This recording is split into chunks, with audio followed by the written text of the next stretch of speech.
मस्तानी है। बॉलीवुड में आज के दौर में कई ऐसे गायक हैं जिन्होंने हिंदी सिनेमा जगत की गायकी में अपनी अपनी पहचान बनाई है, मगर इन सब से हटकर एक गायक थे मोहम्मद रफी, जो कल भी लोगों के दिल में रहे, आज भी रहते हैं और आने वाली कई सदियों तक लोगों के दिलों में अपनी अलग जगह बनाए रखेंगे।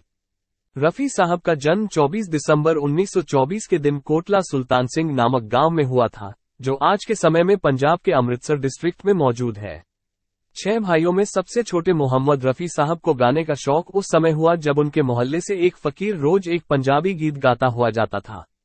8-9 साल के मोहम्मद रफी को उस फकीर का गाना इतना अच्छा लगता था कि गाना सुनते हुए उसके पीछे पीछे चल दिया करते थे और वापस लौटने पर उस फकीर के अंदाज में ही उसके गाए गीत गाया करते थे। कुछ समय बाद साल 1935 में पिता हाजी मोहम्मद अली अपने पूरे परिवार को लेकर बड़े शहर लाहौर में चले आए और एक हजाम की दुकान खोल ली। इधर उस फकीर से मिली दुआ अब बालक रफी के गले में झलकने लगी थी।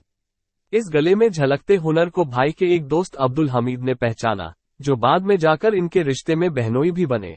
निगाहों में जादू चलाना। मोहम्मद रफी साहब को पहली बार स्टेज पर गाने का मौका भी बड़े नाटकीय ढंग से मिला था।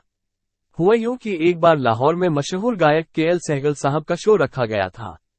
13 साल के मोहम्मद रफी अपने भाई के साथ उस शो को देखने आए थे।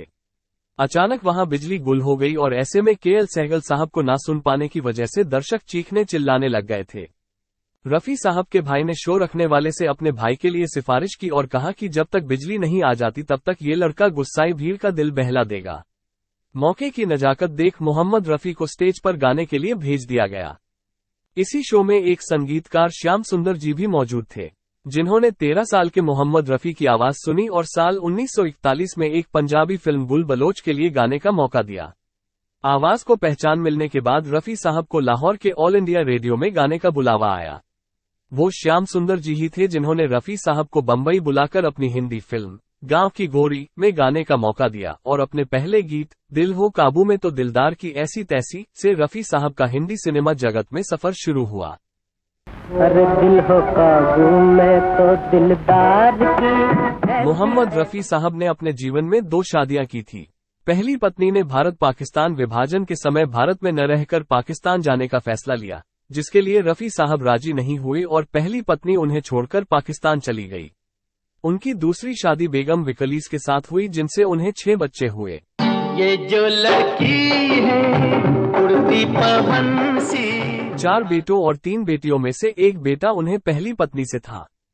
अपने जीवन में रफी साहब ने कई भाषाओं में करीब 25,000 से भी ज्यादा गाने गाए। इनमें से अधिकतर गाने हिंदी में गाए हैं।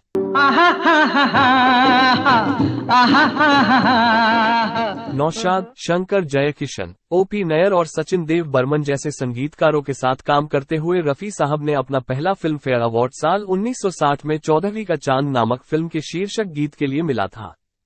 इसके बाद साल 1961 में ससुराल, साल 1964 में दोस्ती, साल 1966 में सूरज, 1968 में ब्रह्मचारी और साल 1977 में फिल्म हम किसी से कम नहीं के लिए अपना आखिरी फिल्मफेयर अवार्ड जीता था। साल 1965 में भारत सरकार ने उन्हें पद्मश्री के पुरस्कार से सम्मानित किया था। धीरे धीरे मोहम्मद रफी ने एक के बाद कई सुपरहिट गानों को अपनी आवाज दी और सुनने वालों के दिलों पर अपनी एक छाप छोड़ दी। कितना प्यारा वादा। हंसमुख और शांत स्वभाव के मोहम्मद रफी साहब का अपने काम और काम देने वालों के प्रति ईमानदारी का प्रमाण इस बात से लगाया जा सकता है कि उन्होंने इसके लिए अपनी साथी गायिका लता मंगेशकर के साथ करीब 6 सालों तक गाना तो दूर बात तक नहीं की थी। दरअसल लता मंगेशकर गाने की रॉयल्टी को लेकर गायकों की एक यूनियन बनाना चाहती थी, जिससे संगीतकारों की तरह गायकों को भी गीतों की रॉयल्टी मिलती रहे। जब इस मुद्दे को लेकर उनकी रफी साहब के साथ बात हुई तो रफी साहब ने कहा कि हम जो गाना गाते हैं उसका मेहनताना तो हमें मिल जाता है, तो गाने की रॉयल्टी कैसी। और रफी साहब ने रॉयल्टी के लिए लता जी का समर्थन नहीं किया। इसी बात को लेकर दोनों में अनबन हो गई, जिसके बाद दोनों ने कई वर्षों तक एक साथ कोई गीत नहीं गाया। आपको बता दें कि रफी साहब को ऐसे बहुत कम लोग हैं जिन्होंने उदास या फिर रोते हुए देखा हो, और ऐसे मौके महज 2 बार ही आए थे, वो भी गाने की रिकॉर्डिंग के दौरान। इनमें से एक मौका साल 1952 में आई उनकी पहली हिट फिल्म बैजू बावरा के गीत ओ दुनिया के रखवाले गीत को गाते समय आया था, जब इस गाने के ऊंचे सुरों की घंटों रियाज के बाद गाने की रिकॉर्डिंग की गई। अब तो नीर बहाले। संगीतकार नौशाद साहब ने गाने की रिकॉर्डिंग पूरी तो की, मगर गाना खत्म होते ही रफी साहब के गले से खून आ गया था। इस हादसे के बाद रफी साहब कुछ समय तक गाना नहीं गा सकते थे। इसके बाद इस गाने के लिए नौशाद साहब से उन्हें जब खूब तारीफें मिली तो सुनकर रफी साहब के आंखों में आंसू आ गए। रफी साहब तो अपनी बेटी की विदाई पर भी नहीं रोए, अपनी बेटी को हंसते हुए विदा किया, मगर बेटी की विदाई का दर्द अपने सीने में दबाए हुए विदाई के 2 दिनों बाद फिल्म नील कमल के गीत को रिकॉर्ड करते हुए बच्चों की तरह सिसक कर रोने लगे थे। बाबुल की दुआएं लेती जा, मैं कि कभी ना याद आए। 30 जुलाई 1980 की वो रात जब निर्माता निर्देशक जे ओम प्रकाश जी की फिल्म के गाने की रिकॉर्डिंग चल रही थी। गाने की महज 4 लाइनें बाकी थी। सीढ़ियों से नीचे उतरकर अपनी गाड़ी में बैठकर फिर से सीढ़ी चढ़कर फिर ऊपर आए और जे ओम प्रकाश जी से बोले, ओम जी, केवल 4 लाइनें ही तो बाकी है, कल के लिए क्यों बाकी रखें, आज ही पूरी कर लेते हैं। लक्ष्मीकांत प्यारेलाल का संगीत और आनंद बख्शी के बोल, फिल्म का नाम आस पास के गीत की ये 4 लाइनें रिकॉर्ड की और नीचे आकर अपनी गाड़ी में बैठे और घर चले गए।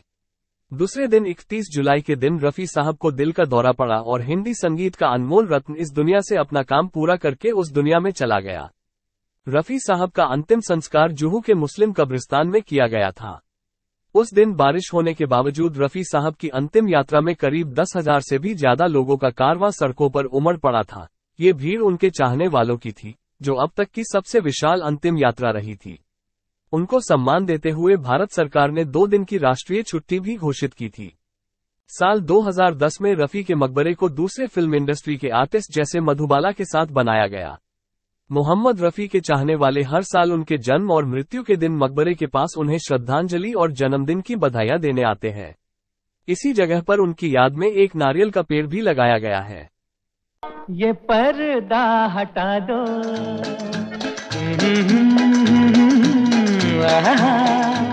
दीवाना हुआ बादल।